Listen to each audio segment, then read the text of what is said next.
Welcome to ஆத்மா. பிறர் மனை நோக்கா பேராண்மை என்றால் பிறர் பொருளை கவர்வது பேராண்மையற்ற செயல். இலவசம், விலைச்சலுகை, தள்ளுபடி என்ற வார்த்தைகளுக்கு மக்கள் மனதில் அமோக வரவேற்பு உண்டு. அதே போல்தான் விலை குறைவு என்று வாங்க வந்தவனுக்கு தெரியுமா ஒரு உன்னத ஆன்மாவின் உயிர் மூச்சே அந்த கார் தான் என்று. இனி வாங்கியவனின் கதி என்ன பார்க்கலாம். 1600, 1700, 1800, 2000. பாய் கொடுத்தது 5000, கார் பார்ட்டிக்கு கொடுத்தது 3000, நமக்கு 2000. ஆக மொத்தத்தில் 2000 ரூபா வந்திருக்கு. குமாரு, ஆண்டவன் இருக்காண்டா.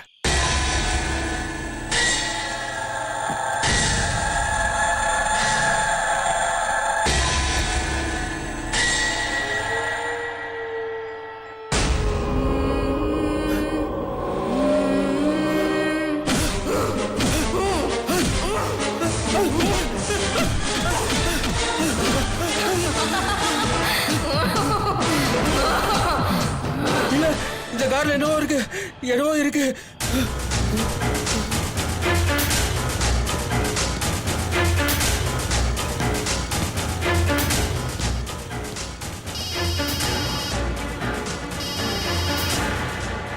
ஹலோ, யோ தாண்டாயோ குமாரு, பாய் அனுப்பிச்சாடு. கொஞ்ச நேரத்துக்கு முன்னாடி 3000 ரூபாய் கொடுத்துட்டு வண்டி எடுத்து போனேலையா? சரி, பாத்தீங்கன்னா யோ வண்டியில ஏதாவது செய்வனை வச்சிருக்கியாயா? என்னது செய்வினையா? நான் வளர்ற யாராவது சொந்த வண்டிக்கு செய்வினை வைப்பாங்களா என்ன? பைத்தியம் மாதிரி பேசுற. யோ நான் பைத்தியம் இல்லையா? உன் வண்டியில தான் ஏதோ மர்மம் இருக்கு. பயங்கரமா உருவல் சத்தம் கேக்குதியா? லைட் எல்லாம் தானாவே எரியுதியா? யோ வண்டியில ஏதோ பேய் இருக்கியா?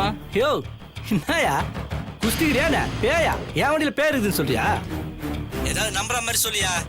ரேட்டை குறைச்சி பேசணுன்றதுக்காக பேயின்னு கதை விடுறியா நீ? யோ சத்தியமா சொல்றியா, அந்த கார்ல பேய் இருக்கியா? முதல்ல பாய் கொடுத்த படத்தை திருப்பி கொடுத்துரு. சரி, இப்ப வண்டி எங்க இருக்கு? வண்டி உன் வீட்டுல இருந்து 1 கிலோமீட்டர் தூரத்துல தான் இருக்கு. வந்து எடுத்துட்டு போயா. ஐயோ சாமி, ஆளை விடு.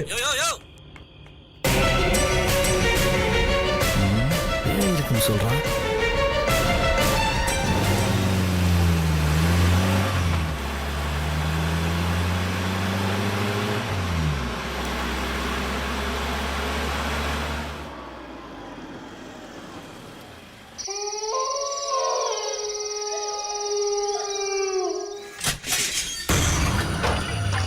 ஏய் கருப்பு, நீ போய் வண்டி எடு, நான் ஒரு ஃபோன் பண்ணிக்கிறேன். இந்த பிரயத்னம் வந்துடுறேன். சீக்கிரம் எடுத்துன்னு வாடா.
உனக்கு ஆயுசு 100யா?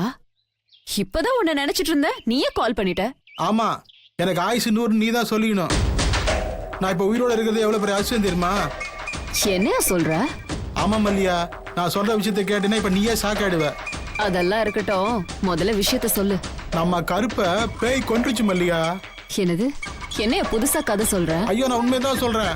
நான் பேய கண்ணால பார்த்தேன் மல்லியா. காருக்குள்ள பேய் இருந்துச்சு. இந்த சினிமா எல்லாம் காட்டுற மாதிரி தலையெல்லாம் விரிச்சு போட்டு வெள்ளை சாரி கட்டின்னு அப்ப பாக்குறதுக்கு பயங்கரமா இருந்துச்சு மல்லியா. யோ, உனக்கு வைர நெக்லஸ் கொடுக்க விருப்பம் இல்லைன்னா சொல்லிடு. உனக்கு என்னை விட வசதியா வேற எவ்வளவு கிடைச்சிட்டாளா? உன்ன மாதிரி திருட்டு பசங்களை நம்பவே முடியாது. நான் மல்லிகா பேசுற நீ என்ன விட உனக்கு வைர நெக்லஸ் முக்கியமா? இப்ப முடிவா என்னதான் சொல்ல வர? பாரு மல்லிகா, நீ இந்த வைர நெக்லஸ மறந்துடு. நானு உன்னை கல்யாணம் பண்ணிட்டு செட்டில் ஆகலாம்னு நினைக்கிறேன். இந்த திருட்டு தொழிலெல்லாம் விட்டலான்னு முடிவு பண்ணிட்டேன். வைர நெக்லஸ்னு ஆசை காட்டிட்டு இப்ப மறந்துருனா என்னைய அர்த்தம்? ஆம்பளை தானே நீ? வைர நெக்லஸ் குடுக்க துப்பு இல்ல, பெருசா பேசுற.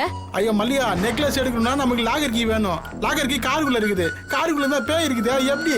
யோ, பேய்க்கு போய் இவ்ளோ பயப்படுற? ஊருக்குள்ள பேய் பிசாச ஓட்ட எத்தனையோ மந்திரவாதி இருக்கான். அதுல யாரையாவது ஒருத்தரை தேடி புடிச்சு அந்த நெக்லஸ் எடுக்கிற வழிய பாரு. அது வரைக்கும் என்கிட்ட பேசாத. மல்லியா, மல்லியா,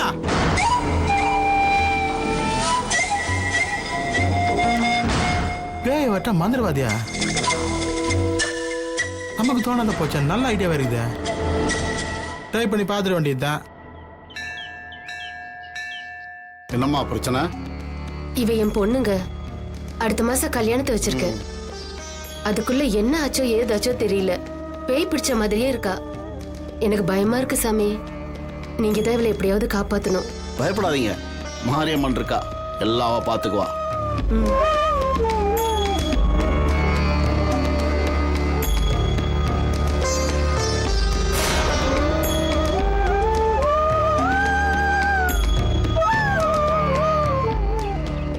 பயப்படுறதுக்கு அப்படி ஒண்ணும் இல்லம்மா. அவ எதையோ பார்த்து பயந்துருக்கா. காத்து கருப்பு பேய் பிசாசுன்னு அப்படி எதுவுமே கிடையாது. ஓ, கல்யாணத்தை தைரியமா பண்ணிடலாங்களா? அந்த மாரியம்மனை மனசுல நினைச்சுக்கிட்டு 3 நாளைக்கு வேப்பலையும் மஞ்சளும் கலந்த தண்ணியில குளிக்க வச்சீங்கன்னா எல்லாம் சரியாயிடும்.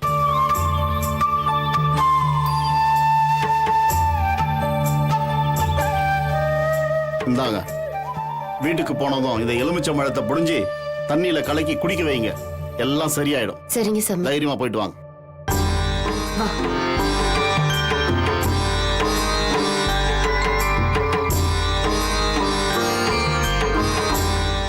வணக்கம் சாமி. வணக்கம். யாரு பாணி? என்ன விஷயம்? சாமி, பேய் ஒன்று ஓட்டணும் சாமி. பேயா? அது கரெக்டா எப்படி சொல்றதுன்னு தெரியல சாமி. சரி, அது பேய் ஒன்று காருக்குள்ள இருக்குது சாமி. காருக்குள்ள பேயா? தம்பி, மந்திரவாதி கிட்ட கிண்டல்லாம் பண்ணக்கூடாது. என் சக்தி தெரியாம பேசுற, இங்க இருந்து போயிடு. சாமி, நான் கிண்டல்லாம் பண்ணலீங்க சாமி. நான் சத்தியமா தான் சொல்றேன். நான் 2 கண்ணால் பார்த்தேன் சாமி. என்ன பார்த்த?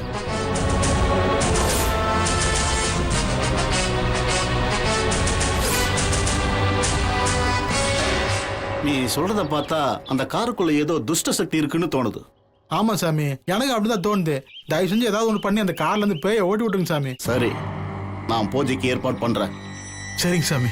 நீ சொல்ற மாதிரி அந்த காருக்குள்ள பேய் இருக்கிறது உண்மையா இருந்தா அதை நான் அடக்கி காட்டுறேன். ரொம்ப சந்தோஷம் சாமி. நீ பயப்படாத, தைரியமா இரு. சரி சாமி.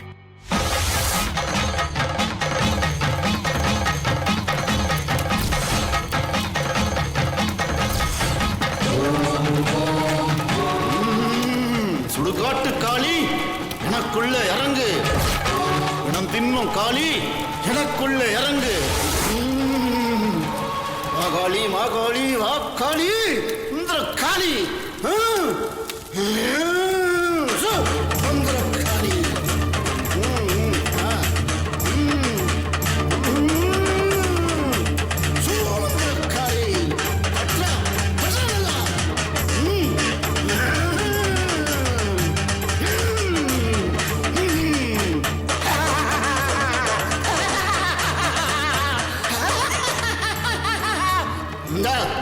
இதை கொண்டு போய் அந்த இடத்துல பிடி.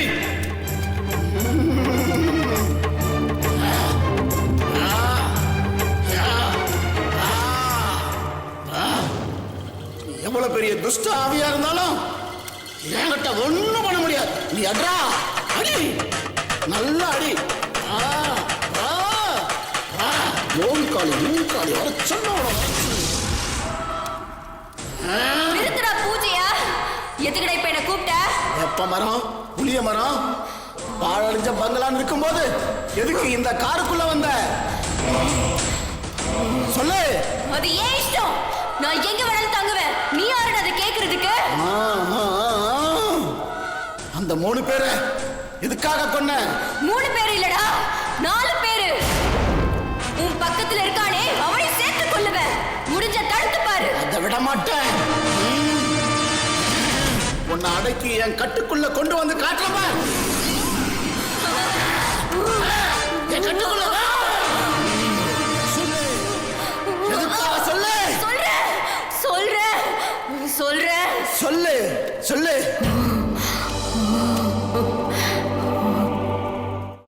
வானத்தை தவிர எதற்கும் ஓர் எல்லை உண்டு, ஓர் முடிவும் உண்டு. மாரியின் மாயச் சொல்லை நம்பி வந்த சாமியாரின் மந்திரங்கள் காயத்ரியின் ஆன்மாவை சாந்திப்படுத்தியதா? காயத்ரியின் கோபம் எதுவரை செல்லும்? அது அவளை சொன்னால்தான் தெரியும். பரதத்தை காதலிக்கும் பெண்ணிற்கு திருமணத்தை நேசிக்கும் பக்குவம் இல்லை. திருமணம், கணவன், குழந்தை என்ற உலகம் பரதத்தின் முன் அவளுக்கு பெரிதாக தோன்றவில்லை. பரதத்தையே உயிர் மூச்சாக கொண்டிருக்கும் அவளுக்கு வேறெதிலும் லயிப்பும் இல்லை. காயத்ரியின் அந்தரங்க சிந்தனையை ஜாதகம் கணித்து சொல்லிவிடுமா? இல்லை, அவள் மனதை மாற்றிவிடுமா? பார்க்கலாம். நான் வசதியான குடும்பத்துல பிறந்த பொண்ணு. என்னை எவ்வளவு செல்லமா வளர்த்தாங்க தெரியுமா? எனக்கு கல்யாணம் எல்லாம் பண்ணி வைக்கணும்னு ஆசைப்பட்டாங்க.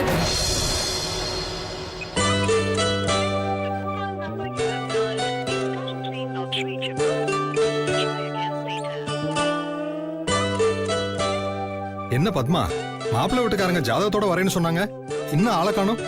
அதாங்க எனக்கு ஒன்றும் புரியல. 10 மணிக்கு வரேன்னு சொன்னாங்க, மணி 10:30க்கு மேல ஆச்சு. பதட்டப்படாதீங்கம்மா, ஜாதகத்தை தானே பார்க்க போறோம், அதுக்கு நேரங்காலம் பார்க்கணும்னு அவசியமே கிடையாது. நமஸ்காரம் நமஸ்காரம் நமஸ்காரம். வாங்க வாங்க வாங்க வாங்க. மன்னிக்கணும், வரவேல போராட்டம் அது இது இருந்தனால டிராபிக்ல மாட்டிக்கிட்டேன். டைம் ஆயிடுச்சோ. பரவாயில்லைங்க, இதுக்கு போய் மன்னிப்பெல்லாம் கேட்டுக்கிட்டு உட்காருங்க உட்காருங்க உட்காருங்க. சாந்தி, சொல்லுங்க. 2 காஃபி கொண்டாமா? சரி. இல்ல இல்ல, காஃபி எல்லாம் இப்ப வேணாம். முதல்ல ஜாதக பொருத்தத்தை பாத்துருவோம். வேதா, அந்த ஜாதகத்தை கொடு.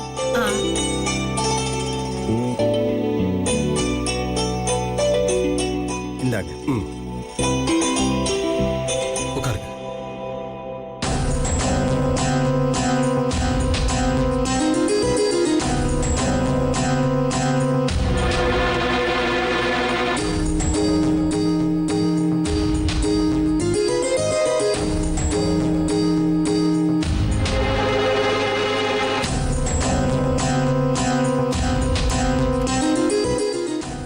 ரெண்டு பேரோட ஜாதகத்திலும் எந்த பிரச்சனையுமே இல்ல. கன பொருத்தம், யோனி பொருத்தம் எல்லாமே ரொம்ப நல்லா இருக்கு. கிருஷ்ணன் சார், ரொம்ப சந்தோஷம். இப்போ காபி கொண்டு வர சொல்லுங்க. இருங்க, நானே கொண்டு வரேன். நல்லது. ஜோசியரே, உங்களுக்கு இன்னொரு காஃபி கொண்டு வரட்டுமா? இல்ல இல்ல வேண்டாம், எனக்கு இன்னொரு வேலை இருக்கு, நான் கிளம்புறேன். சரிங்க. கிருஷ்ணன் சார், ஒரு நிமிஷம் வர்றீங்களா? ஒரு நிமிஷம் இருங்க, நான் வந்துடுறேன். வேதா, எப்படிப்பட்ட வரம் பாத்தியா? ஆமாங்க, நான் ரொம்ப பயந்துகிட்டே இருந்தேன். என்ன ஜோசியரே, ஜாதகத்துல ஏதாவது பிரச்சனையா? பையனோட ஜாதகத்துல ஒண்ணும் இல்ல. சொல்லுங்க. பொண்ணோட ஜாதகத்துலதான். என்ன ஜோசியரே தயங்குறீங்க? எதுவா இருந்தாலும் சொல்லுங்க. பயப்படுற அளவுக்கு ஒண்ணும் இல்ல. பொண்ணுக்கு கல்யாணம் பண்றதுக்கு முன்னாடி ஒரு ஆயுசங்கமும் பண்ணிருங்க, எல்லாம் சரியாயிரும். சொன்ன மாதிரி பண்ணீங்கன்னா ஆயுள் பலன் ரொம்ப நல்லா இருக்கும். சரி, அவ்வளவுதாங்க.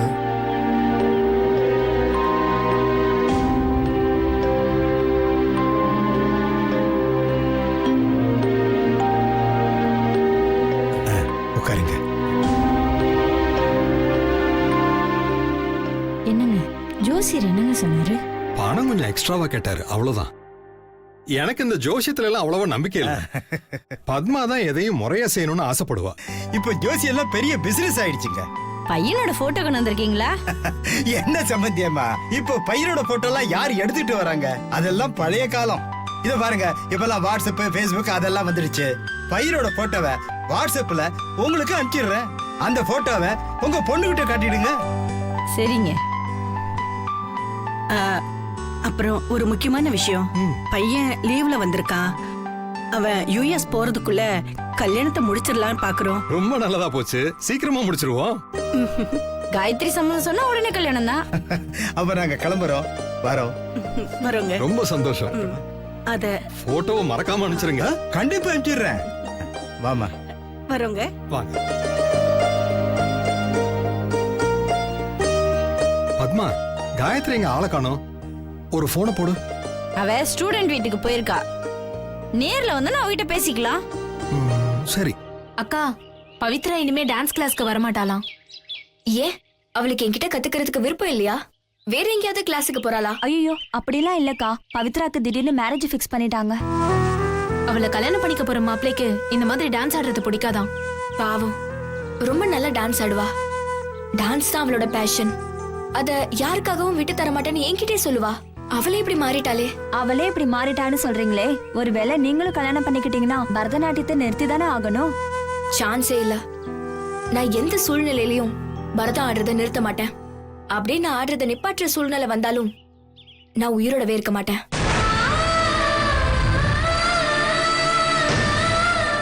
என்னக்கா இவ்ளோ சீரியஸா பேசுறீங்க? நான் சீரியஸா தான் சொல்றேன். பரதம் இல்லாத ஒரு வாழ்க்கைய என்னால நினைச்சு கூட பார்க்க முடியல. அப்ப நீங்க கல்யாணம் பண்ணிக்கவே மாட்டீங்களா? நான் இப்போ வரைக்கும் அத பத்தி எதுவும் பெருசா ஒண்ணும் நினைக்கல. நீங்க நினைக்கிறது சரி, ஆனா உங்க அம்மா அப்பா கல்யாணம் பண்ணி வைக்கணும்னு நினைப்பாங்கல்ல. என்னோட விருப்பம் இல்லாம எங்க அப்பா அம்மா எனக்கு எதுவும் பண்ண மாட்டாங்க. அதையும் மீறி நடந்துட்டா? அப்படிலாம் எதுவுமே நடக்காது.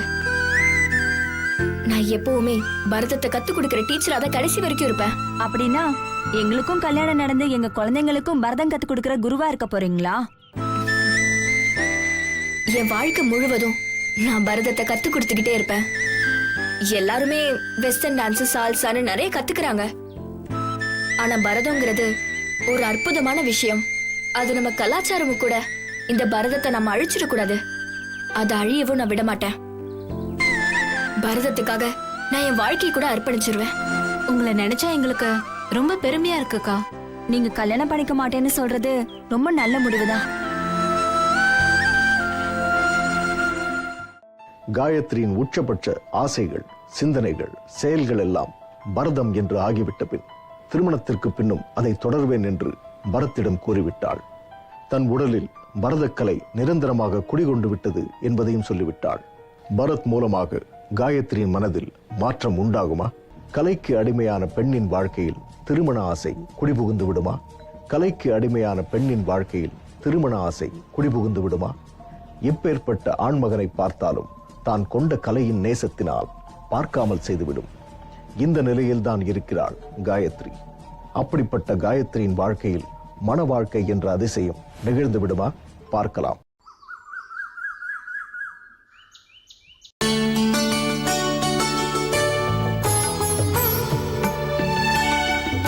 என்னம்மா இன்னைக்கு இவ்வளவு லேட்டா வர?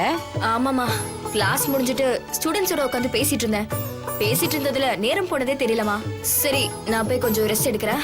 ஏய், உட்கார் உட்கார் உட்கார் உட்கார். என்ன? நானும் உங்க அப்பாவும் உனக்கு ஒரு நல்ல வரன் பார்த்து பேசியிருக்கோம். மாப்பிள்ள ரொம்ப ஸ்மார்ட்டா இருக்காருமா. ஜாதகம் பொருத்தம் கூட ரொம்ப அமோகமா இருக்குன்னு ஜோசியர் சொல்லிட்டாருமா. அப்புறம் அவங்க வாட்ஸ்அப் அனுப்பியிருக்காங்க. இந்தா மாப்பிள்ள போட்டோ பாரு. மா, எனக்கு இப்ப யாரோட போட்டோவும் பாக்குறதுக்கு மூடு இல்ல. தயவு செஞ்சு என்ன விட்டுரு. ஏய், என்னடி இது? இது யாரோ ஒருத்தரோட போட்டோ இல்லடி, உனக்கு வரப்போற புருஷனோட போட்டோ. மா, நான் கல்யாணம் பண்ணிக்கிறதுக்கு சம்மதிச்சாதான் அவர் என்னோட வருங்கால புருஷன். இல்லனா அவர் என்ன பொறுத்த வரைக்கும் வேற யாரோ. ஏய், நீ கல்யாணம் பண்ணிக்க மாட்டேன்னு சொன்னா அதுக்கு என்னமா அர்த்தம்? ஒருவேளை உன் மனசுல வேற யாரையாவது? மா, சும்மா நீ பாட்டுக்கு ஏதோ ஒண்ணு கற்பனை பண்ணி உளராதுமா. நான் யாரையும் லவ் எல்லாம் பண்ணல. என் மனசு முழுக்க விரும்புறதெல்லாம் என் பரதத்தை மட்டும்தான். அதனால்தான் நான் கல்யாணமும் வேண்டான்னு சொல்றேன். என்னம்மா இப்படி பேசுற? எங்களுக்கு இருக்கிறது ஒரே பொண்ணு. உனக்கு கல்யாணம் பண்ணி வச்சு பேரம்பேத்தியை பார்க்க வேண்டியதானம்மா எங்க ஆசை. அதுல போய் இவ்வளவு பெரிய குண்டு தூக்கி போடுற? உங்க ஆசைக்காக என் ஆசை, லட்சியம் எல்லாத்தையும் தியாகம் பண்ண முடியாது. தயவு செஞ்சு ப்ளீஸ் கம்பல் பண்ணாதீங்க.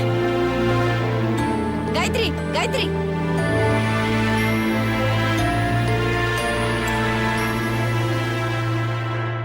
என்ன சித்தி, பேர பிள்ளைங்களோட விளையாடுறதுக்கு ரெடி ஆயிட்டீங்க போல. நீ வேற நேர காலம் தெரியாம காமெடி பண்ணிட்டு இருக்க. காயத்ரி கல்யாணம் வேணாம், ஒண்ணு வேணான்னு சொல்லிட்டா. என்ன பண்றதுனே தெரியல. கவலை விடுங்க சித்தி. காயத்ரி கிட்ட பக்குவமா எடுத்து சொன்னா கல்யாணத்துக்கு சம்மதிக்க போறா. வேற வேலை இருந்தா முதல்ல போய் பாரு.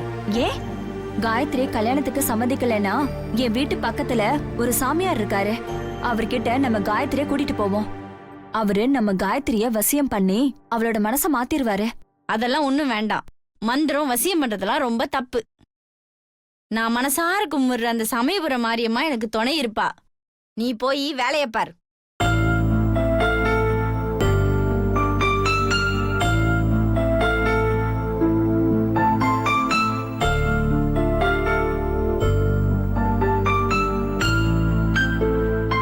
மாப்பிள்ளைக்கு என்ன குறை சொல்லு? கல்யாணமே வேண்டான்னு நினைச்சிட்டு இருந்த என்னைய என் மனச அவர் மாத்திட்டாரு.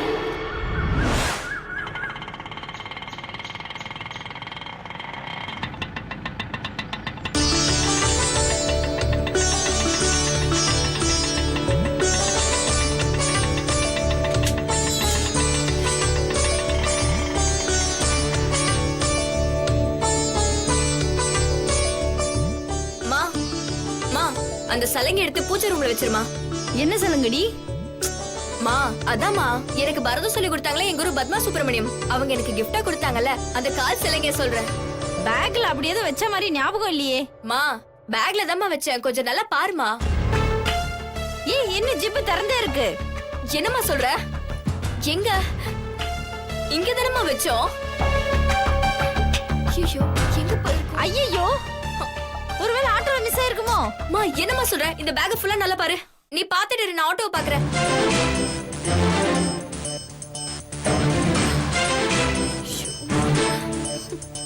எல்லாம் இந்த அம்மா பண்ண வேலை.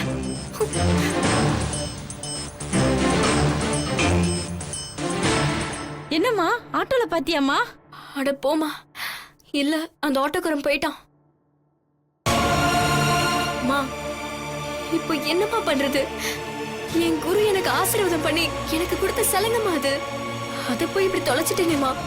போன் நம்பர் கிடைச்சாலாவது பரவாயில்ல, இப்ப எங்க போய் அவனை தேடுறது? மா எனக்கு ராசியே இல்லம்மா. கவலைப்படாத காயத்ரி, அந்த கால் சலங்கை உனக்கு கிடைக்கணும்னு இருந்தா அந்த கடவுள் யார் ரூபத்திலேயாவது உனக்கு கிடைக்க வைப்பார். கடவுளே, எனக்கு எப்படியாவது அந்த கால் சலங்கை கிடைச்சிடணும்.